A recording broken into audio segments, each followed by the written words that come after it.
Okay, the second characteristic that we can determine from looking at bone structures and bones is age. So to do this, we look usually at the long bones for growth plates,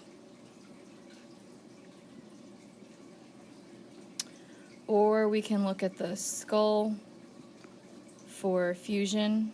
We call these sutures.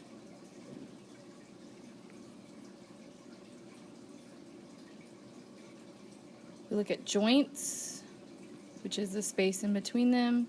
So when you're a kid, you have a lot of space in between them.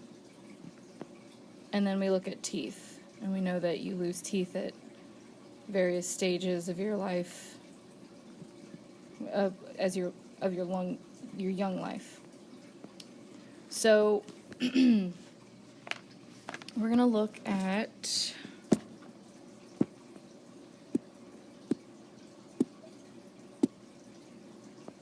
this. Okay, it's where you should be. All right, so let's take a look at this one right here. Okay, we'll start with the skull. The skull is pliable when you're a kid, especially when you're a baby. So because you're squeezing a big thing out of a small thing during birth, you have to make sure that the bones are very flexible and that they can squeeze together and then re-snap back into place. So that is why kids are very bendy, and it's hard for them to break bones because their bones are still pretty much cartilage. So looking at this fetal skull, okay, you can tell that it is irregularly shaped. So if we're looking to determine age, okay, you see a lot of cartilage here. Okay, this cartilage is what's going to hold these bone plates temporarily together, and then as you get older, they're going to be replaced with an actual bone. So this is where all of your major sutures form. And sutures are basically just bone plates, growth plates in your skull. So you have 3 major ones here, and then you have one running down the middle of your head. So that's what we're talking about: the coronal suture, sagittal suture, lambdoidal suture, and the squamous suture. Okay, those are the ones that are going to close at various stages of your lifetime. Now, in addition, okay, they have not been fused yet. So we're talking about a fetal skull right now. And you don't have any teeth. So that's how we can tell it's a fetal skull. Okay, now the skull fuses together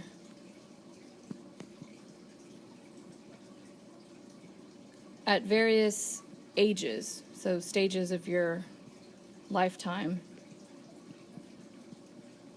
And it's smaller when you're young. Duh.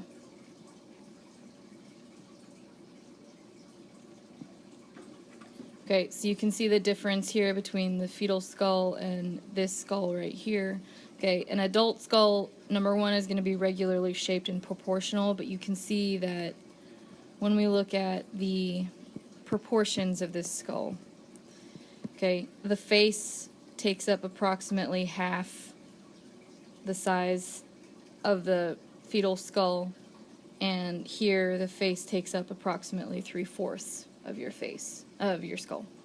And so we can also tell that this, I mean, you've seen a baby has a big, huge head compared to its body, okay, and that's because it's still growing into its head, but evolutionarily speaking, okay, it has huge eye sockets for the skull. That's because your eyes don't ever change shape. They're the same size and the same shape that they are and when you're a baby as when you're an adult. And this is evolutionary, very advantageous for babies because they tend to look really cute when they have big eyes compared to their skull, and that causes people to want to take care of them. So that's the whole reason why they're like that.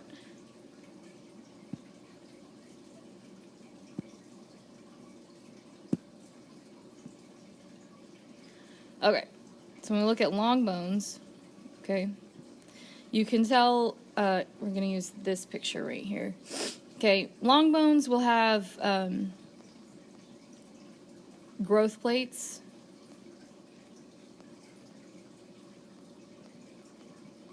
That fuse together at the ends of the bones. By the time puberty is over.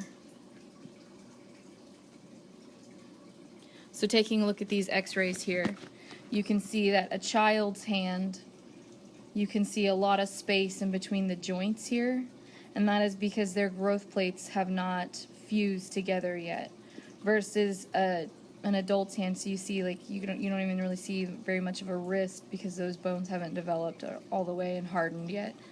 And you see an adult hand has very small amounts of space in between each of the joints, and you can see, let me see if I can show you real quickly. It's going to be in blue. You can see this darkness, okay, on the ends of these bones right here. Okay, so let me move that. Versus here you can see it's kind of dissipated a little bit right there. So that's what we're talking about with growth plates, all right? And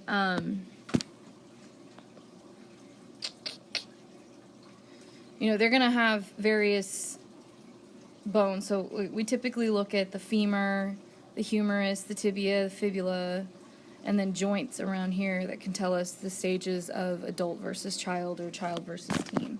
So it makes it easier to tell if I'm looking for a young adult versus an older adult by looking at these long bones. Now, going back to teeth, okay, infants,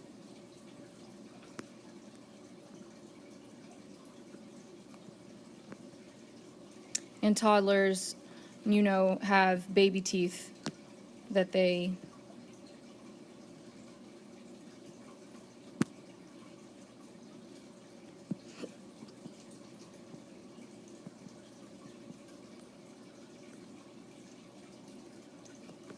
lose over time, and then permanent teeth start to emerge.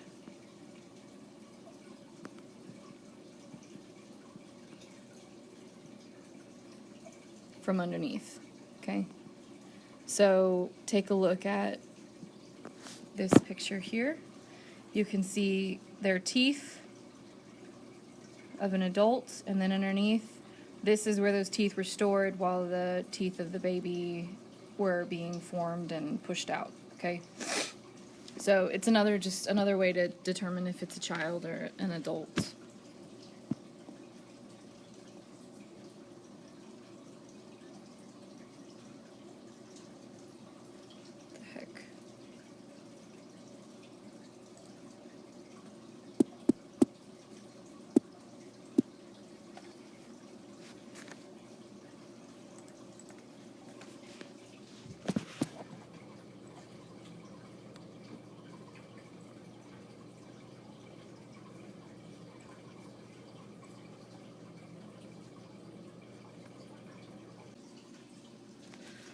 Okay, so after about age 21, the bone surface of a lot of your bones begins to change. And this helps us to estimate age as well.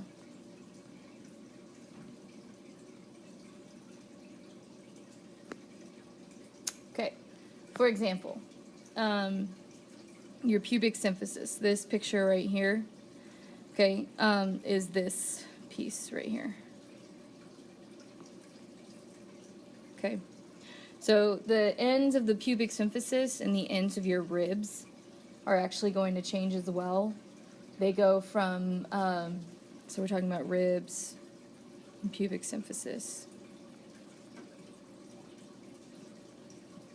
All right, they go from rough to rugged because they're newly formed, and over time wear and tear will make them smooth and well defined. So we can look at rib ends and pubic symphysis ends at various stages of your lifetime, and the younger they are, the more like rough edges they're gonna have. So, and then this picture right here is a table, okay, of when things start to show up. If I give this to you on the test, I will actually give you this table, and then you'll be using it to estimate age, which is what you're going to do in this next section here. Okay, so make sure that you have this table glued in. And right now I want you to stop, and I want you to do activity 14.1.